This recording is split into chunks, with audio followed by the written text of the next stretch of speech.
Jose, welcome to the show, my friend. I'm looking forward to interviewing you. I know we set this up last week, and I'm excited to really hear your journey as you went from a U.S. Marine to a firefighter to a real estate investor to a real estate developer. What an epic journey that sounds like. I'm looking forward to diving into it today. Yes, thank you for having me.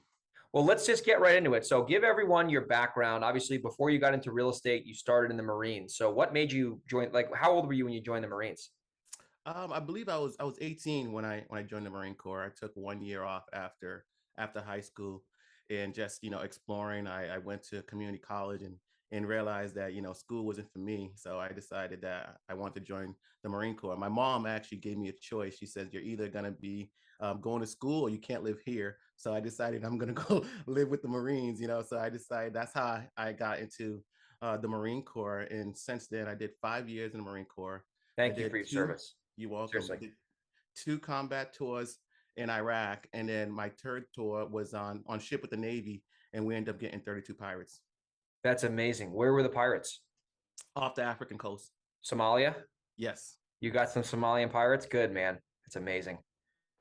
That's awesome. So when you were starting the Marines, let me just guesstimate here because I have some friends who were in the Marines. Did you go down to Paris Island, South Carolina first? Correct. And then you went from there. That's where the basic training was. And then you went overseas after that. So yes, we went to boot camp, and then we had MCT, which is still in North Carolina, more training over there, Camp Lejeune. After that, my job field was military police, so I went to Fort Leonard Wood, and that's an army base. So that's where all the MPs from all the different branches train. And then from there, I went back to North Carolina. I was in Cherry Point, North Carolina, where after 2 weeks, I ended up getting selected for Marine Corps SWAT school. So I went to Marine Corps SWAT school, came back 2 weeks later, went to Army SWAT school, and then I spent some time on base, and then after that I got selected 6 months later to go to Iraq. That is scary, but very brave of you. And a lot of people in America take what they have for granted. And everyone's got to tip their hats to the military.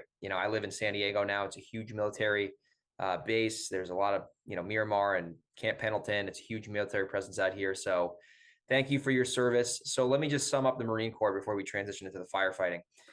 Obviously, you learned a lot of lessons when you were in the military. If you had to boil it down to one thing that you took away from the military that you apply now in your day-to-day, business, what would you say that lesson is? I would say it's definitely grit. I was fortunate enough when I was on the SWAT team. I had a SWAT commander, Sergeant Ford, and he basically summed it up that everything that you do, you have to work hard and you have to improve, like your life depends on it.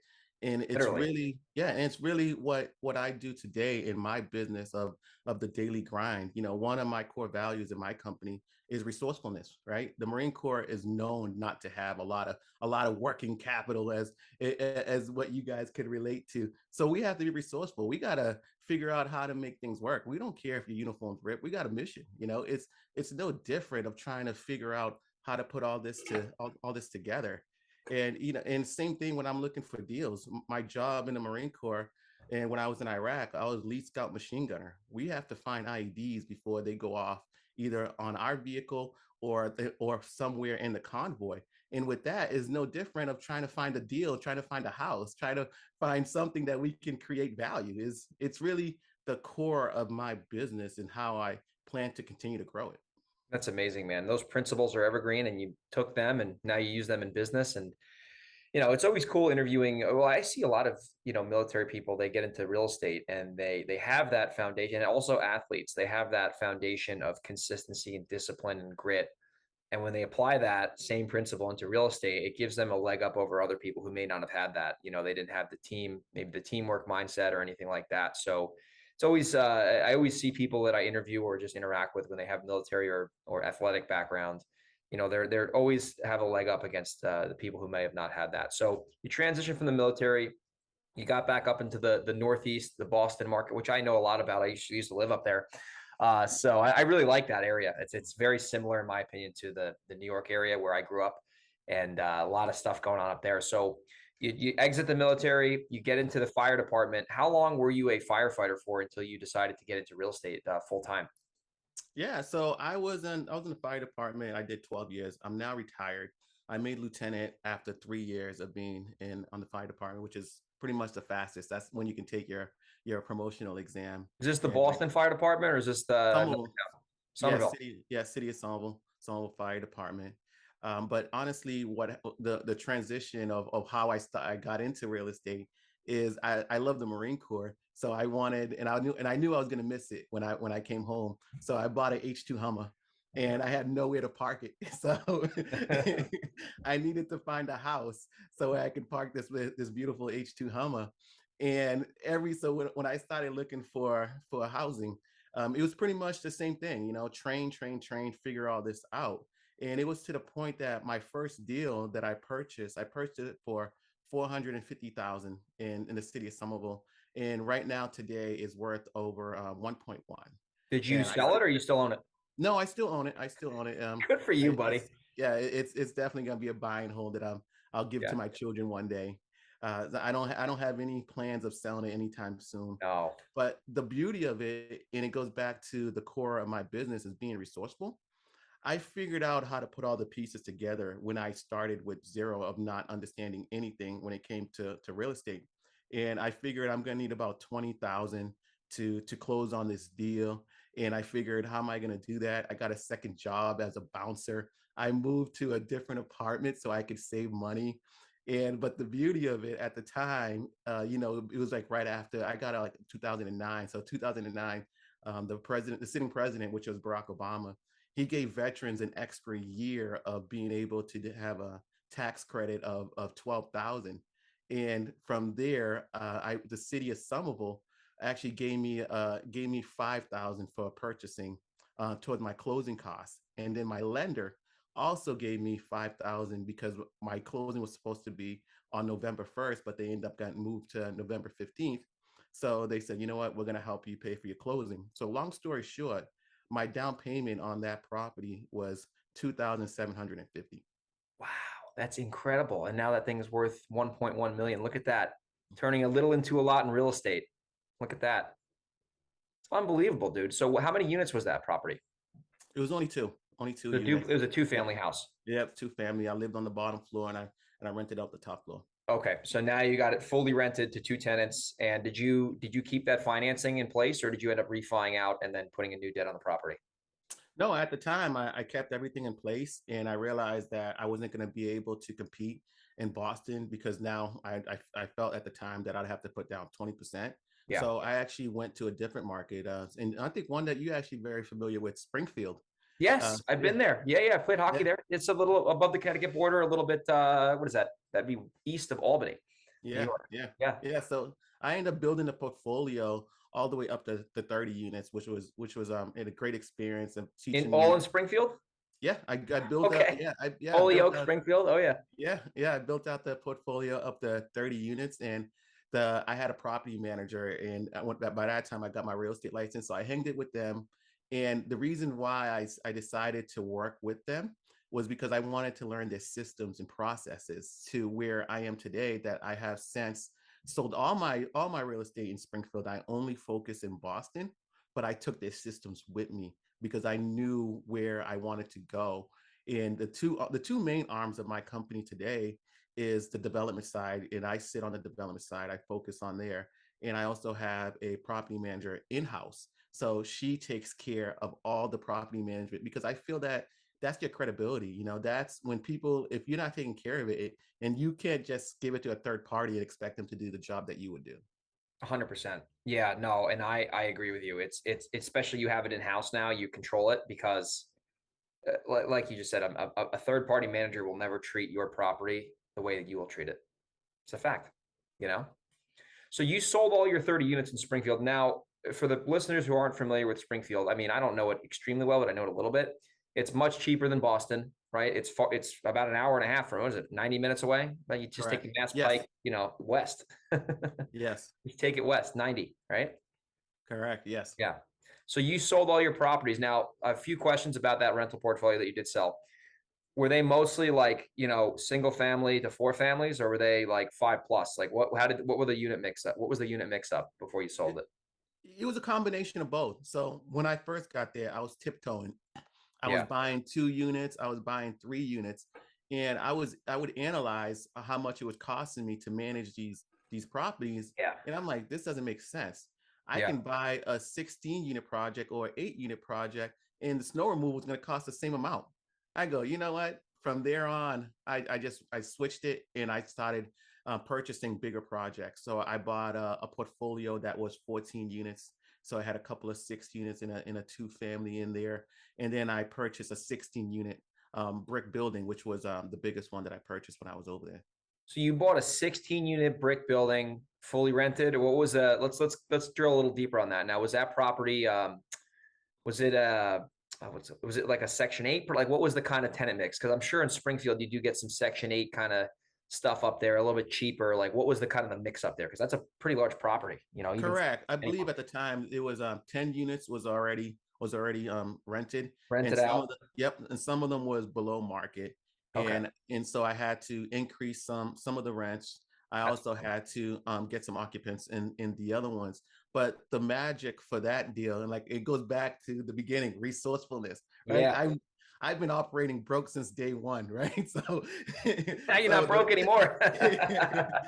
so the beauty of it is, and a lot of people are always like, you can't do that, and I did do that, is I got seller financing, Oh, right? you did So on the 16 yes, unit. Good for you. yeah. So I was able to get seller financing, and the question always comes in, how do you convince somebody to give you seller financing, Yeah, right? not easy. And it's a combination of things, and you got to connect the dots, right? What's their motivation, and why would they do it? For one, that seller cared more about that price. Sometimes they just want that price because their next door neighbor got a certain price. They want to go to the barbecue and say they got that price, Yeah. right? Yep. But what I have seen, when you talk to older investors, they see themselves in you. So they want to help you get Yep. to the next level more than most people would believe. The guys with the Yep. great hair will give you the best deals, because it's almost like passing the torch. Yeah, for sure. Especially when they don't want to deal with the property. Like, they've been managing that thing for 15, 20 years, and they've made their money, they've depreciated the property. And, if they get a good price, that is, like, that's a commercial building, that's market value based on what it's currently renting for, not what it can rent for. You can pay a seller market value based on what it's currently making, and then you can raise the rent and drop the expense. Obviously, easier said than done. And now you can create a lot of equity just by, doing what you said, increasing the rents, getting the tenants fixed up, and then they got their price, they're happy, and you can, have that asset, and you can watch it grow by putting in the sweat equity and managing it the right way. So that's exciting, man. When did you end up getting rid of that 16 unit? Because that's a pretty big deal. I mean, that's not, people, if you were to tell a new investor you're going to buy a 16 unit apartment building, they'd be like, "Ooh, I don't know about that." It's a Well, big project. I mean, I think fear is one of those things that keep people from accomplishing their goals and going bigger. But my Yeah, Excel spreadsheet told me I had to, right? Because the sure. expenses was so much better when you went bigger, economy of scale, Yeah, right? man. So I think that it had a lot to do with it. I also, like you, one thing I love about you, and I think you might be one of the only people that read more than I do. So I think reading, I'm averaging somewhere between about 20 to 30 books per year right That's now. great. And so that has helped with the fear, because I'm not, I can see, like, okay, I can educate myself to make better decisions. But I really leaned on the property management company that I was working for, and that was managing my properties, because they have done it, right? At the Yeah. time, they were managing anywhere between 400 and 700 units. That's a lot of properties. That's a lot of phone calls, bro. And Oh my goodness. and more than half of them was theirs. Yeah. So they had, skin in the game, as they would say. Correct. It wasn't just everyone else's. Yeah. Interesting. So you sold that. So the bulk of our show I want to cover today is really the transition you've made now. And you're focusing mostly on development in like the Boston area, like actual Boston, not Springfield or what do they call it? Worcester. What Yeah. I used to think it was called Worcester until someone said it's called Worcester. And I said, "Oh, that makes sense. Stupid Yankee. Go back to New Jersey." So let's cover your business today. Like, what does your business look like today from a development side? Because I'm actually really curious about how you're doing this, because I see properties, at least in my area, and they can be great deals as a fix and flip, but they could be even better deals as development if you really understand the zoning and the lot. So what does your business look like from a high level? And then we'll start drilling deep on really what you're doing to make these deals happen. Yeah, like you said, my market is Boston, and I actually have a 6 mile rule. and I haven't broken it yet. Like I will not buy anything further than 6 miles from my front door. And Really? Now you live in Roxbury. Is that a suburb? Is that a neighborhood in Boston, or is that a separate town? correct, it's a neighborhood of Boston. Okay, so you live in the city of Boston, technically. Correct. Okay. Correct. So that I really started focusing about creating a niche. Like what do I want to do? Like how do I make this so niche that I become my own comp, right? And that's the Yeah. beauty of it. And I have where lenders will send me an appraisal, and one of the properties is the comp is something I already bought, and I just laugh about it because I'm like, that's how tight my circle is, and it's safe, right? Because I don't need to do more homework. How much is this going to rent for? Because I already created the market. I control it to a certain degree. Yeah, no, that's awesome. So you're focusing really niche. You're obviously that area is very dense. There's a lot of buildings units in a small radius in terms of miles, square miles or whatever. So walk me through what do you look for? Like, let's say, for example, like you're looking to do a development deal. Like, walk me through what that process looks like. Because a lot of our listeners who are listening right now, they do assignments, they do fix and flips, they do rentals. I bet you a handful of them, because we do have a lot of listeners, may have done a development deal. What do you look for to really analyze, and you could say, hey, I can do this or I can do that, and I can make that development deal a lot more lucrative by doing the same process? Yeah, I think it's if you don't mind, I'm going to start how I actually got into Yeah. the Yeah. Let's get into actual that. actual Perfect. first development project, Love it. right? And it was built on a relationship that I already had, and it Okay. was a wholesale deal that I did in the city of Somerville, and we purchased it. I had full control of the whole process. I ended up making 50,000 on that deal, Okay. and That's not bad. no, and my partner on the deal made 250, right? So, but yes, and it was only we only held it for 1 month. So Wow. so yeah, it was a great deal, but the most important part about that deal was not the 50,000. It was the relationship. Now I had somebody in my network that has been doing this, that had credibility, that is going to be able to pass this information down to me. And when I call, they're going to answer the phone. They're going to That was answer the phone. That's the that was key. yes. So that was the big thing, and that was when I was still living in Somerville, and that was just uh, a mail. I sent out letters, and somebody responded. That's how I got that. What was the deal? Walk me through the deal. Was it tell me a little bit more about it. Yeah, it was a three family. I Okay. believe we purchased it for a little bit above 1.2, and then we sold it for like 1.5. That Wow. deal. That is Yeah, yeah, crazy. in 1 month. And the funny thing about that deal is we actually were going to do like a condo conversion on it, and we already pulled the permit to do the construction, and we sold it so fast that we didn't even take the permit off the window. So when the new contractor came in and broke the neighbor's window, they called us. We're like, whoa, we don't own this We don't anymore. own this, bro. Call the other guy. Did Yeah. you now the buyer for 1.5 or whatever the case is, did he buy it off of you or she, and did they condo convert it, or what was their strategy? Because they No, paid a big price for that thing. no, it was a buy and hold. They just wanted to they just wanted to keep it. And yeah, it was just a good deal all around. They kept it as a buy and hold. That is crazy. I just forget how expensive Boston is. I mean, it makes sense. It's a nice city. I've been there a bunch of times, but it's just like New York almost, man. You get these crazy price per square foot in the city. Yeah. No, I Unbelievable. agree. I agree. So from there, what because I had that relationship that my partner at the time he was moving into doing a projects more in Boston. Zoning regulations and condo conversion regulations started to change a little bit, so people started being more open to different markets, and it just happened to be a project in the city in the neighborhood of Roxbury, and Okay.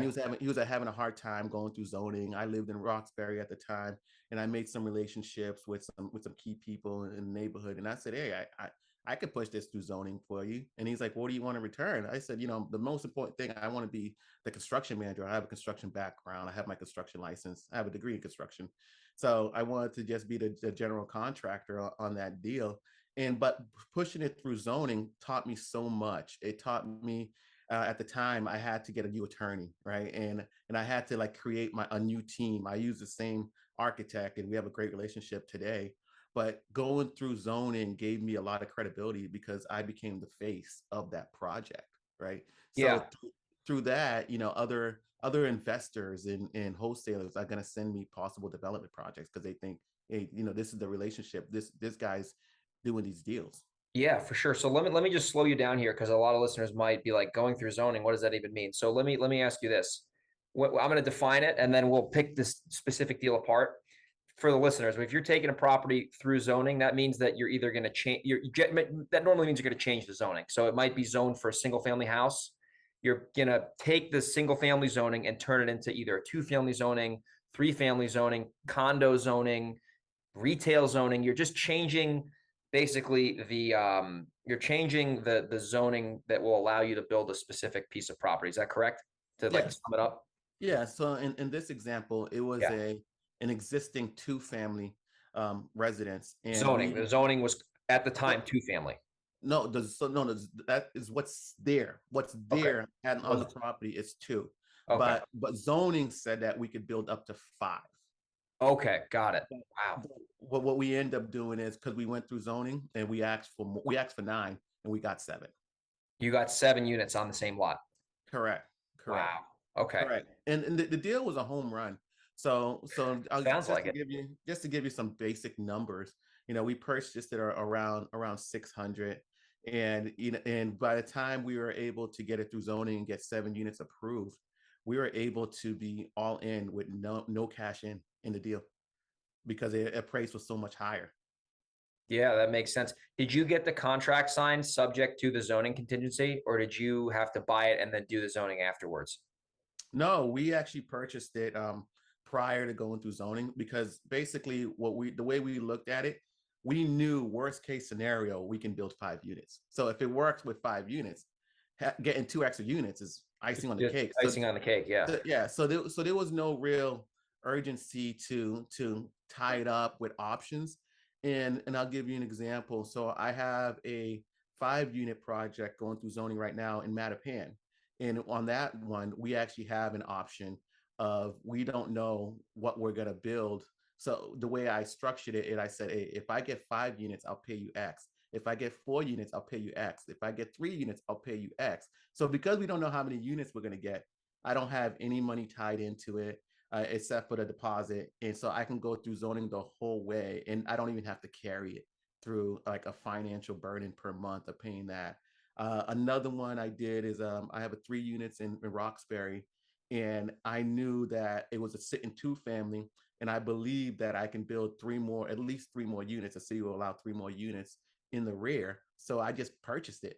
I purchased it as the 2-family. So the 2-family is carrying the mortgage and some. So I don't have a cost that is affecting uh, putting money back into it monthly that I can just carry it through. It's So already paying for itself while you go through the process to build the 3. So basically you bought a 2-family, and that property, the city's allowing you to build 3 extra units behind it. So a total of 5 units. we should be able to build that That's phenomenal. extra 3 Are units. you going to do, because this happens a lot out in San Diego, are you going to eventually knock that 2-family down and build a 5-unit complex, or are you going to just do a separate dwelling in the back with 3 units?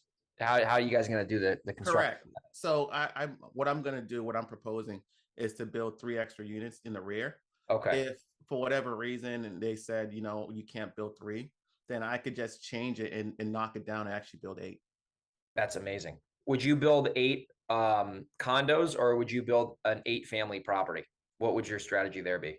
No, so my company, we really, really focus on buy and hold. Okay. I really want to keep everything I build. Okay. As you know, when you do condo conversions, Uncle Sam becomes your partner.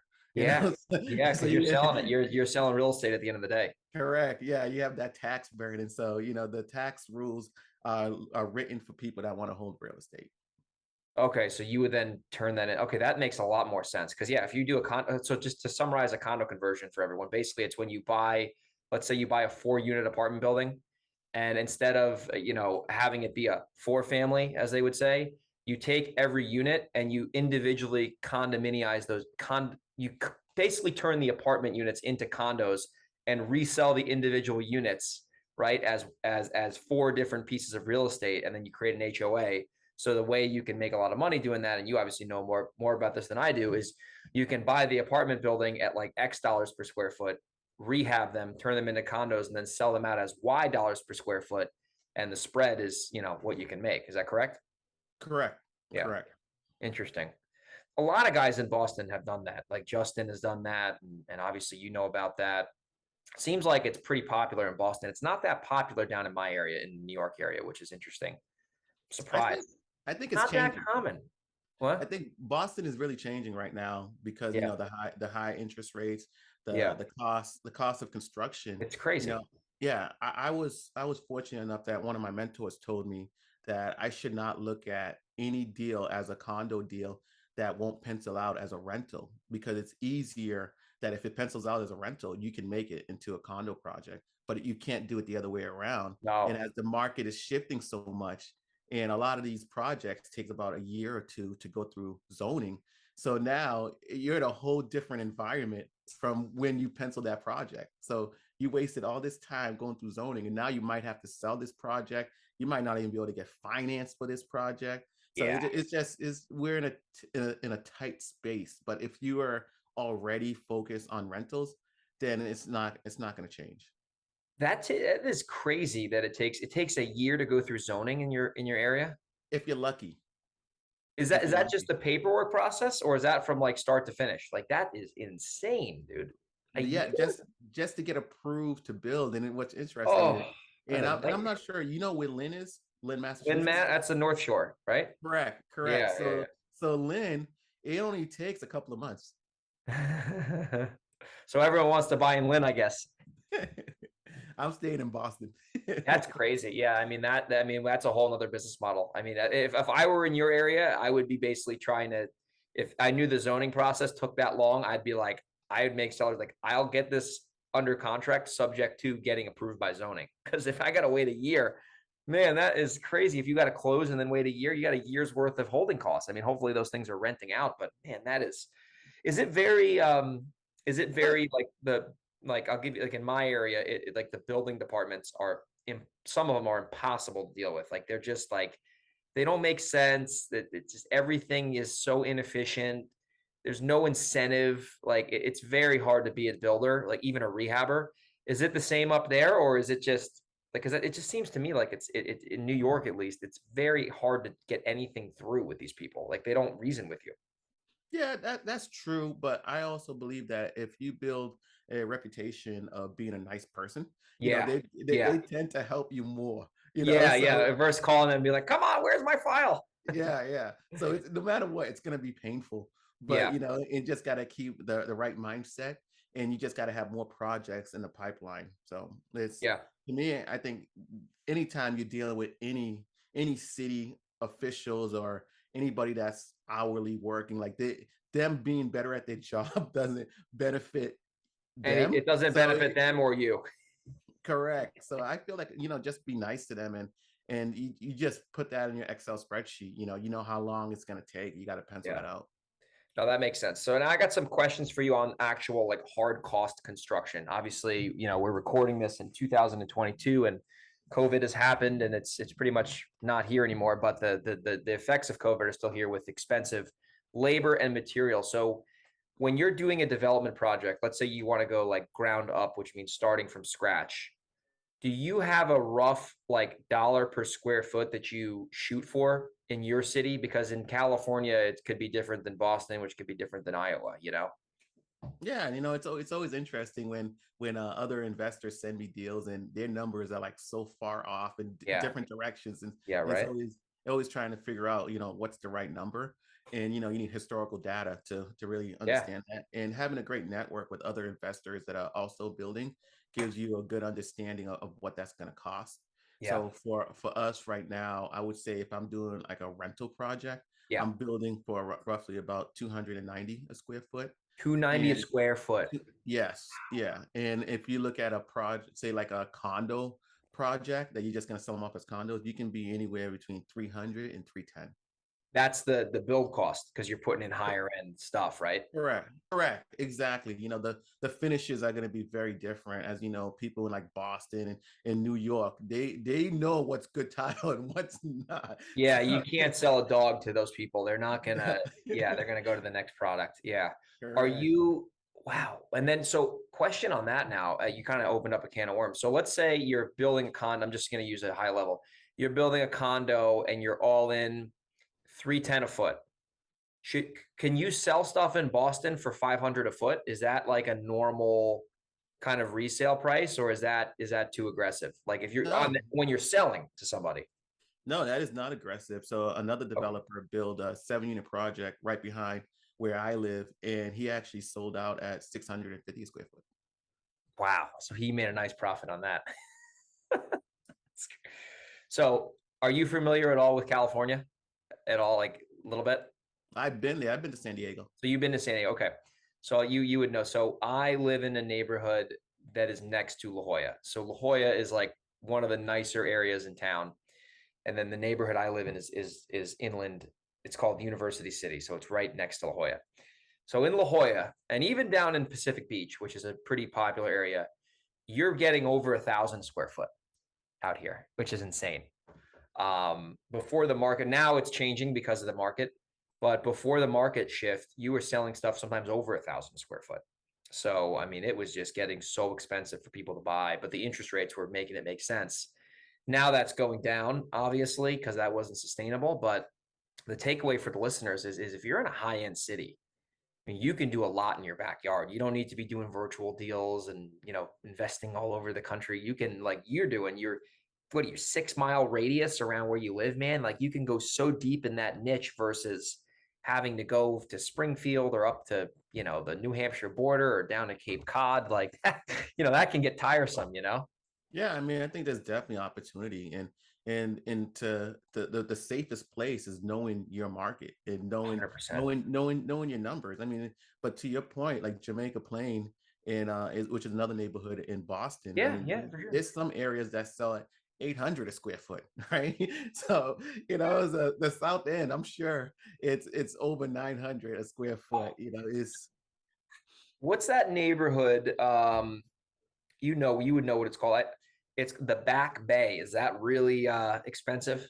Yes, yes. I went to a showing a couple weeks ago in the penthouse. I think it was like 6 million for like a 4-bed, 2-bath. The Back Bay. Is that right by Fenway? Very not too far from it. Yeah, that's over there. That's interesting. It's crazy expensive up there. So what about development? I mean, besides the obvious numbers, I mean, what made you really shift your focus? Because you're doing this really single focus now versus a lot of people we interview, they're fix and flipping, they're wholesaling, they got rentals. What about development, is really attractive to you? Because you really sound passionate about it. And I really am glad we're having this conversation. Yeah, I would say it's definitely a couple of things. I think it's definitely the skill sets that I have gained along my journey. Yeah. But really like the pumpkin plan, reading that book and understanding the concept of how to build the biggest pumpkin. So Mm, development is really my focus. So I still have my brokerage license, and I don't find deals. So I'll give you a good example. There was somebody sent me a deal in Brighton, and I'm like, okay. I don't, and I'm like, that might be out of my 6 mile rule. I'm not sure. Might be So I said, 7. yeah. So I said, you know what? I'm not interested in it, but I know someone that might be. So I made the connection and I made a fee from that. So there was no marketing dollars, and I made a fee just from that, right? And I also have the construction side. I have the property management side, but everything funnels from the development, because after my development project is finished, I'm bringing it in-house to property management. So all the resources are going to that development space. And very similar to what I've told you is that, from the beginning, resourcefulness is one of my core values. Yeah. And and as Boston has a lot of old money. There's a lot of people, you're like, this doesn't make sense. And they'll buy it for 1.2, 1.3. And it's like, how do you compete with that? And I came to the conclusion that I could not, right? But I understand construction. I can build ground up. So I said, you know what? They can't do that. So that became my advantage over the market. Because they don't Is have the skill set. They have the money, correct. but they don't have the skill set. Correct. Correct. Because, once you get in, I'm sure you probably agree with this. Once you get to a certain level in our industry, you realize there's a lot of people with money, but they're trying to put it into your deal or trying to figure it out, but there's not a lot of operators that can build it. And Yeah. and that's the beauty of it. When I figured out how to raise capital, I figured out if I became the best operator, all the attraction, all the money would come back in. 100%, because you have the system that you can work to execute these plans, which is not easy Correct. for Correct. most people. Correct. So that's why I became a developer, is because I realized that I had the skill sets of building and being an operator more than I had the financial backing to just buy a property and pray for appreciation and cash flow.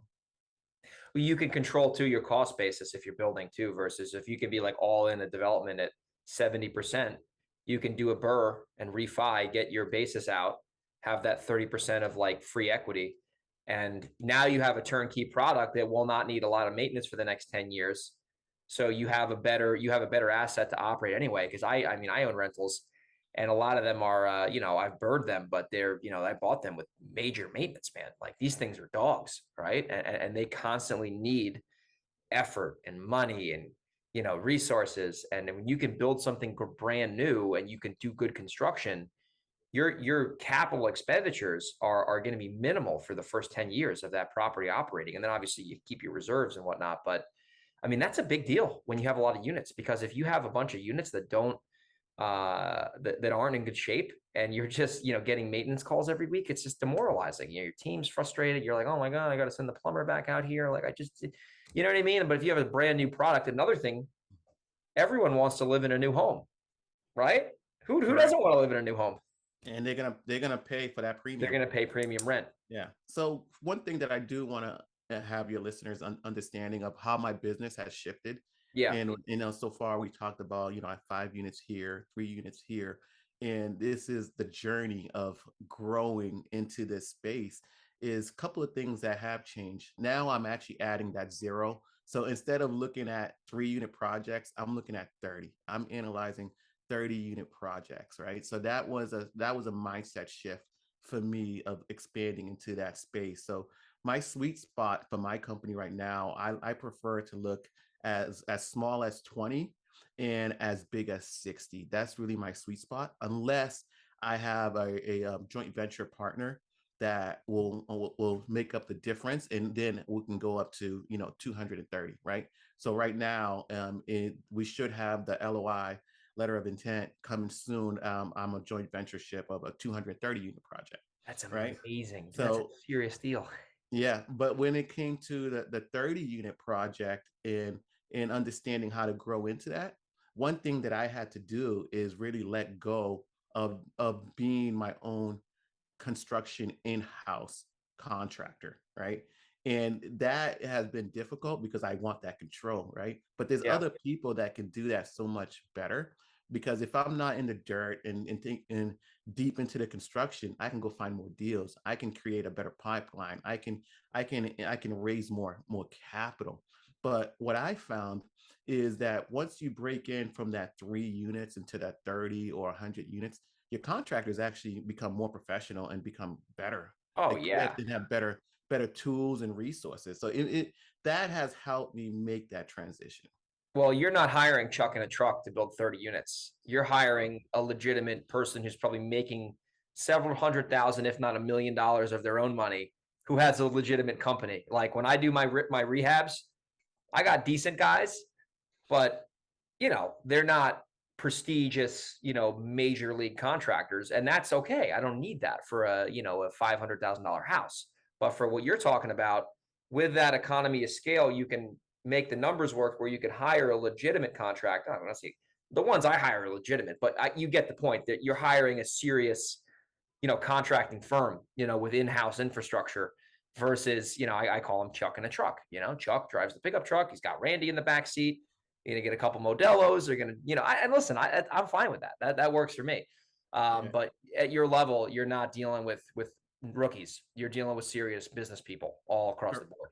Correct. And that also pushes me to elevate my level. 100%. And so now that I'm not controlling the ground up construction per se, But what I do is once I'm going through zoning and designing the project, I'm value engineering. Oh, can we build it in a better way? Can we change this?